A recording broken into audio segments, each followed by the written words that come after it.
இப்போ பச்சை இளநீர் பெட்டரா இல்லை ஆரஞ்சு கலர் இருக்கிறது பெட்டரா அப்படின்னு பார்த்தீங்கன்னா ரெண்டுமே ஒன்று தான். டிஃப்ரென்ஸ் இன் டேஸ்ட்டு தான், difference in quantity of water. இப்போ யூஸ்வலாக பார்த்தீங்கன்னா இந்த செவ்விளநீர்னு நம்ம சொல்கிறது வந்து பெரிய சைஸாக இருக்கும்.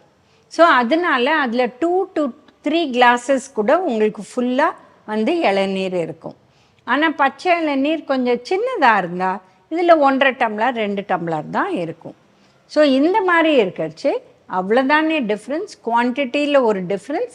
ரெண்டாவது வந்து ஸ்லைட்லி ஸ்வீட்டாக இருக்கும் பச்சை இளநீர் இந்த செவ்விளநீரை வர. இந்த பச்சை கலர் இளநீரும் சேப்பு கலர் இளநீரும் வருது 2 விதமான மரங்கள். சில பேர் சொல்லுவாங்க இந்த செவ்விளநீருங்கிறது அந்தமான்லேருந்து வருதுன்னு சொல்லுவாங்க. பட் எந்த அளவு அது நிஜம்னு நம்மளுக்கு தெரியாது. ரெண்டுமே நம்ம ஊரில் வந்து கிடைக்கிது. பட் டிஃப்ரெண்ட் ட்ரீஸ், அவ்வளோதான்.